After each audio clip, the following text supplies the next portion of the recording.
ZEE5 ಇರುವಾಗ ನೀವು ನಿಮ್ಮ ನೆಚ್ಚಿನ ಶೋಗಳನ್ನ ಎಂದಿಗೂ ಮಿಸ್ ಮಾಡಿಕೊಳ್ಳುವುದಿಲ್ಲ. ಅದು ಸಂಪೂರ್ಣ ಉಚಿತವಾಗಿ. ಭಗವಂತ, ನಿನ್ನ ಕೃಪೆಯಿಂದ ನಾನು ನೀನು ಹಾಕ್ಕೊಟ್ಟಿರೋ ದಾರಿಯಲ್ಲೇ ಸಾಕ್ತಾ ಇದ್ದೀನಿ. ಶಿವಪ್ರಸಾದ್, ಒಬ್ರು ತೋರಿಸೋ ದಾರಿಗೋಸ್ಕರ ಕಾಯೋದಕ್ಕಿಂತ ನೀವು ಹೋಗೋ ಮಾರ್ಗವನ್ನೇ ದಾರಿಯನ್ನಾಗಿ ಮಾಡ್ಕೋಬೇಕು. ಆಗ ಲಾಭಕ್ಕಾಗ್ಲಿ ನಷ್ಟಕ್ಕಾಗ್ಲಿ ಯಾರನ್ನು ಹೊಗಳುವ ಹಾಗೂ ಇಲ್ಲ, ತೆಗಳುವ ಹಾಗೂ ಇಲ್ಲ. ಎಲ್ಲ ಸಾಧಕ ಬಾಧಕಗಳಿಗೂ ನೀವೇ ಜವಾಬ್ದಾರರಾಗಿರ್ತೀರ. ಮನುಷ್ಯ ತಪ್ಪು ಮತ್ತು ಜವಾಬ್ದಾರಿಗಳನ್ನ ಇನ್ನೊಬ್ಬರ ಮೇಲೆ ಸುಲಭವಾಗಿ ಹೊರಿಸಬಲ್ಲ, ಆದರೆ ಆರೋಪ ಮತ್ತು ಟೀಕೆಗಳನ್ನ ಹೊರಲಾರ. ಕೇವಲ ಹೊಗಳಿಕೆಯನ್ನಷ್ಟೇ ಬಯಸಿ ಹೊತ್ತುಕೊಳ್ಳುವ ನಿರ್ದಯಿ ಚಾಣಾಕ್ಷ ಯಾರಾದರೂ ಇದ್ದರೆ ಅದು ಮನುಷ್ಯ ಮಾತ್ರ. ನಿಮ್ಮ ಇಂದಿನ ಸ್ಥಿತಿಗೆ ನೀವೇ ಕಾರಣ. ಪಾತಾಳಕ್ಕೆ ಬಿದ್ದರು, ಆಗಸಕ್ಕೆ ಜಿಗಿದರು, ಅದಕ್ಕೆ ನೀವೇ ಹೊಣೆ. ಇಲ್ಲಿ ಯಾರೂ ಯಾರನ್ನೂ ದೂಷಿಸುವಂತಿಲ್ಲ.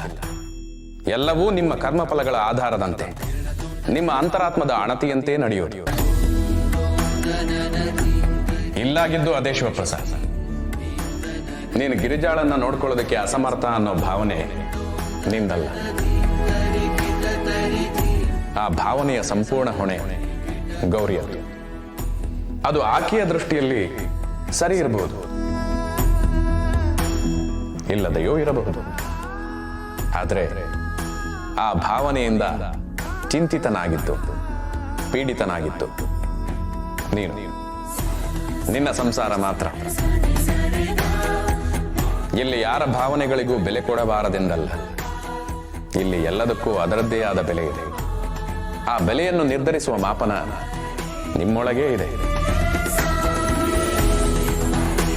ಚುಚ್ಚು ಮಾತಿಗೆ ತುಚ್ಛ ಬೆಲೆ, ಉಚ್ಚ ಮಾತಿಗೆ ಸ್ವಚ್ಛ ಬೆಲೆ. ಇದನ್ನ ನೀವೇ ನಿರ್ಧರಿಸಿ. ಬೆನ್ನ ಹಿಂದೆ ಆಡೋ ಮಾತುಗಳಿಗೆ ಕಿವಿ ಕೊಡದೇ ಇದ್ದರೆ ಉತ್ತಮ. ಒಂದು ವೇಳೆ ಕಿವಿಗೆ ಬಿದ್ದು ನೋವಾದರೆ ಒಮ್ಮೆ ನೇರವಾಗಿ ಕೇಳೋದು ಅತ್ಯುತ್ತಮ. ಒಟ್ನಲ್ಲಿ ನಿಮ್ಮ ಕಲ್ಪನೆಗೆ ಪುಷ್ಟಿ ಕೊಟ್ಟು ನೀವೇ ಅಂದಾಜಿಸಿ ನಿಮ್ಮ ಸಂಬಂಧವನ್ನ ಹಾಳು ಮಾಡ್ಕೋಬೇಡಿ. ಹಾಗೆ ಸಂಬಂಧ ಇದೆ ಅಂದ ಮಾತ್ರಕ್ಕೆ ಕರೆಯದೇ ಇದ್ದರೂ ಹೋಗುವುದು ತರವಲ್ಲ. ಇಲ್ಲಿ ಅಭಿಮಾನಕ್ಕಿಂತಲೂ ಆತ್ಮಾಭಿಮಾನಕ್ಕೆ ಬೆಲೆ, ಪ್ರೀತಿಗಿಂತಲೂ ನೀತಿಗೆ ಬೆಲೆ, ಸಂಪತ್ತಿಗಿಂತಲೂ ನಿಯತ್ತಿಗೆ ಬೆಲೆ, ಆಸ್ತಿಗಿಂತಲೂ ಆಸ್ತಿಗೆ ಬೆಲೆ, ಅಂತರಕ್ಕಿಂತಲೂ ಆದರಕ್ಕೆ ಬೆಲೆ, ಮರೆತವರಿಗಿಂತಲೂ ಕರೆದವರಿಗೆ ಬೆಲೆ. ಹಾಗೆಯೇ ಸ್ವಗತಕ್ಕಿಂತ ಸ್ವಾಗತಕ್ಕೆ ಬೆಲೆ.